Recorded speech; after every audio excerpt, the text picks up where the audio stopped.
ಆರೋಪಿಗಳು ರೇಣುಕಾ ಸ್ವಾಮಿಗೆ electric shock ಕೊಟ್ಟು ಸಾಯಿಸಿದ್ದಾರೆ.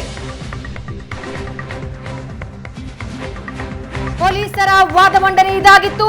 ಎಸಿಎಂಎಂ ಕೋರ್ಟ್ನಲ್ಲಿ ವಾದ ಪ್ರತಿವಾದ ಮುಕ್ತಾಯ ಆಗಿದೆ. ಜೂನ್ 23ರವರೆಗೆ ದರ್ಶನ್ ಗ್ಯಾಂಗ್ ವಶಕ್ಕೆ ಪೊಲೀಸರು ಮನವಿ ಮಾಡಿದ್ದಾರೆ. ಆರೋಪಿಗಳು ರೇಣುಕಾ ಸ್ವಾಮಿಗೆ ಎಲೆಕ್ಟ್ರಿಕ್ ಶಾಕ್ ಕೊಟ್ಟು ಸಾಯಿಸಿದ್ದಾರೆ. ಆರೋಪಿ A5 Nandish, A13 Deepak shock ಕೊಟ್ಟಿದ್ದಾರೆ. ಆ ಎಲೆಕ್ಟ್ರಿಕ್ ಡಿವೈಸ್ ಇನ್ನು ವಶಕ್ಕೆ ಪಡಿಬೇಕಾಗಿದೆ. ಎಸ್ಪಿಪಿ ಪೊಲೀಸರ ಮನವಿಗೆ ಆರೋಪಿಗಳ ವಕೀಲರಿಂದ ಆಕ್ಷೇಪ. ಆರೋಪಿಗಳನ್ನ ಪೊಲೀಸರ ವಶಕ್ಕೆ ನೀಡದಂತೆ ಆಕ್ಷೇಪ. ಎರಡೂ ಕಡೆಯಿಂದ ವಾದ ಪ್ರತಿವಾದಗಳು.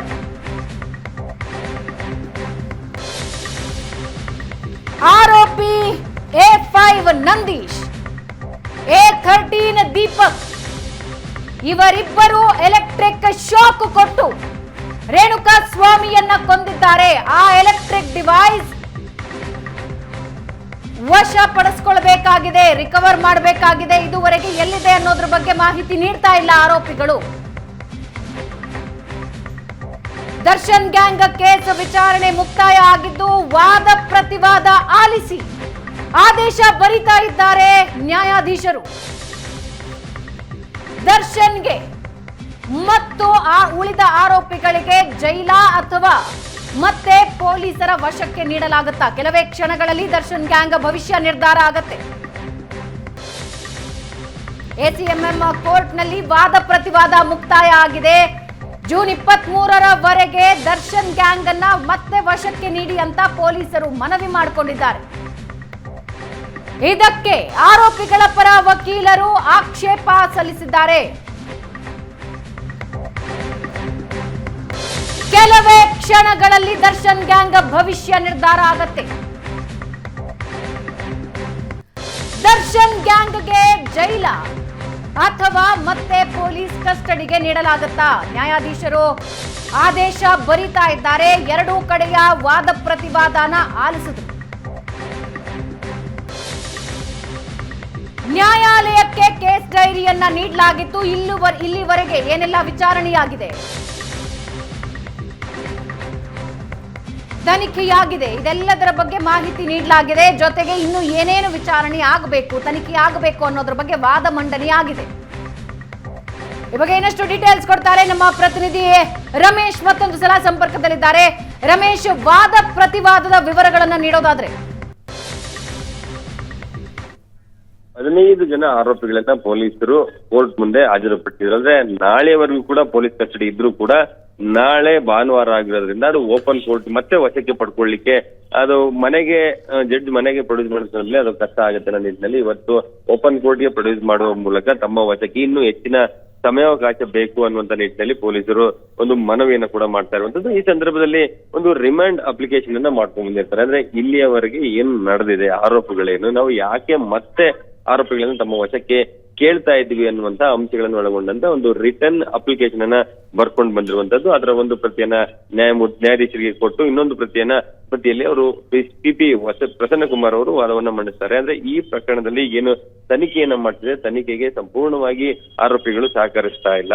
ಜೊತೆಗೆ ಇಲ್ಲಿ ಈ ಒಂದು ಹಾರ್ಡ್ ಕ್ರೈಮ್ ಆಗಿರೋದ್ರಿಂದ ಒಂದಷ್ಟು ಮೆಟೀರಿಯಲ್ ಫ್ಯಾಕ್ಟ್ಸ್ ಗಳನ್ನ ವಶಕ್ಕೆ ಪಡ್ಕೊಳ್ಬೇಕಾಗಿರುವಂತದ್ದು, ಸಾಕ್ಷಿಗಳನ್ನ ಕಲೆ ಹಾಕಬೇಕಾಗಿದೆ. ಮಹಜರ್ಗಳನ್ನ ಕೆಲವೆಡೆ ಬೆಂಗಳೂರಿನ ಕೆಲವೆಡೆ ಮಹಜರನ್ನ ಮಾಡಿದ್ರೆ, ಚಿತ್ರದುರ್ಗದಲ್ಲಿ ಮಹಜರಾಗಿದೆ. ಆದ್ರೆ ಮೈಸೂರಿನಲ್ಲಿ ಕೂಡ ಇನ್ನೂ ಮಹಜರನ್ನ ಮಾಡ್ಬೇಕಾಗಿರುವಂತದ್ದು. ಇನ್ನೂ ಕೆಲವೊಂದಷ್ಟು ಡಿವೈಸ್ ಗಳನ್ನ ವಶಕ್ಕೆ, ಅಂದ್ರೆ ಅವರು ಕೃತ್ಯಕ್ಕೆ ಬಳಕೆ ಮಾಡಿದಂತ ದೊಣ್ಣೆ ಜೊತೆಗೆ ಮತ್ತೊಂದಷ್ಟು ವೆಪನ್ ಗಳೇನು ಬಳಕೆ ಮಾಡ್ಕೊಂಡಿದ್ರೆ ಅದ್ರ ಬಗ್ಗೆ ಒಂದಷ್ಟು ಮಾಹಿತಿಯನ್ನ ಪಡ್ಕೊಂಡು ಇನ್ನು ವಶಕ್ಕೆ ಪಡ್ಕೊಳ್ಬೇಕು. ಅದ್ರಲ್ಲಿ ಮೆಗ್ಗಲ್ ಡಿವೈಸ್ ನಿಂದ ಆರೋಪಿಗೆ ಒಂದು ಕರೆಂಟ್ ಶಾಕ್ ಅನ್ನ ಕೊಡಲ್ಲ, ಎಲೆಕ್ಟ್ರಿಕ್ ಶಾಕ್ ಅನ್ನ ಕೂಡ ಕೊಟ್ಟಿದ್ದಾರೆ. ಅದರ ಬಗ್ಗೆ ಆ ಒಂದು ಡಿವೈಸ್ ಈವರೆಗೂ ಕೂಡ ಎಲ್ಲಿದೆ ಅಂತೇಳಿ ಆರೋಪಿಗಳು ಹೇಳ್ತಾ ಇಲ್ಲ. ಜೊತೆಗೆ ರೇಣುಕಾ ಸ್ವಾಮಿಯ ಮೊಬೈಲ್ ಅನ್ನ ಕೂಡ ಮೋರಿಗೆ ಎತ್ತುವಂತ ಕೆಲಸಗಳಾಗಿರುವಂತದ್ದು. ಆ ಒಂದು ಮೊಬೈಲ್ ಅನ್ನು ಕೂಡ ಇನ್ನೂ ಹುಡುಕಾಟ ಮಾಡ್ತಾ ಇದೀವಿ. ಆ ಸಂಬಂಧಪಟ್ಟಂತೆ ಇನ್ನೊಂದಷ್ಟು ಟೆಕ್ನಿಕಲ್ ಮಾಹಿತಿಗಳನ್ನ ಪಡ್ಕೊಳ್ತಾ ಇದೀವಿ. ಅದರ ಎಲ್ಲ ಮಾಹಿತಿಗಳನ್ನ ಕ್ರೋಢೀಕರಿಸಿ ಅದಾದ ನಂತರ ಇವ್ರನ್ನ ಪ್ರಶ್ನೆ ಮಾಡ್ಬೇಕಾಗಿರುವಂತದ್ದು. ಹಾಗಾಗಿ ಇನ್ನೂ ಹೆಚ್ಚಿನ ಸಮಯ ನಮಗೆ ಬೇಕು, ಹಾಗಾಗಿ ಕೊಡಿ ಅಂತೇಳಿ,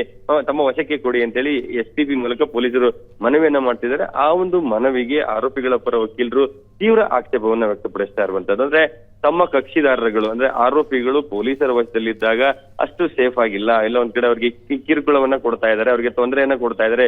ಅದರಲ್ಲೂ ವಿಶೇಷವಾಗಿ ಪವಿತ್ರ ಗೌಡ ಅವರಿಗೆ ಸರಿಯಾದಂತ ರೀತಿ ಅವರಿಗೆ ಒಂದಷ್ಟು ಬೇಸಿಕ್ ವ್ಯವಸ್ಥೆಗಳಿಲ್ಲ, ಅವರಿಗೆ ಸಾಕಷ್ಟು ತೊಂದರೆ ಆಗ್ತಾ ಇದೆ ಅನ್ನುವಂತ ನಿಟ್ಟಿನಲ್ಲಿ ಒಂದಷ್ಟು ಆರೋಪಗಳನ್ನ ಮಾಡಿದ್ದು. ಮತ್ತೆ ಇವು ಪೊಲೀಸರು ಹೇಳಿದ ರೀತಿ ಮಾಹಿತಿಯನ್ನ ಹೇಳ್ತಾ ಇಲ್ಲ ಅನ್ನುವಂತ ಕಾರಣಕ್ಕೆ ಅವರಿಗೆ ಕೆಟ್ಟದಾಗಿ ನಡ್ಸ್ಕೊಳ್ತಾ ಇದ್ದಾರೆ.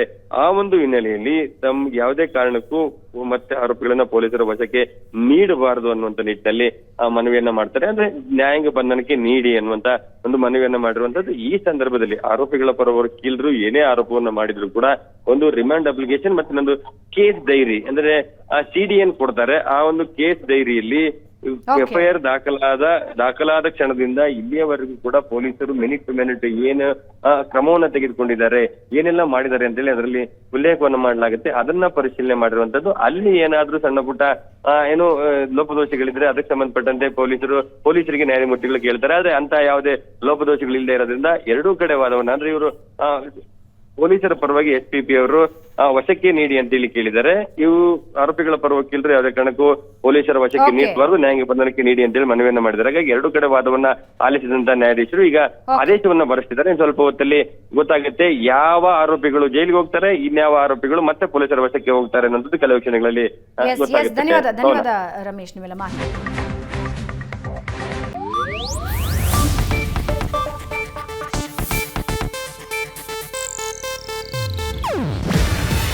ಇದು ಏಷ್ಯಾನೆಟ್ ನ್ಯೂಸ್ ನೆಟ್ವರ್ಕ್ ಪ್ರಸ್ತುತಿ. ನೀವು ನೋಡ್ತಿದ್ದೀರಾ ಏಷ್ಯಾನೆಟ್ ಸುವರ್ಣ ನ್ಯೂಸ್.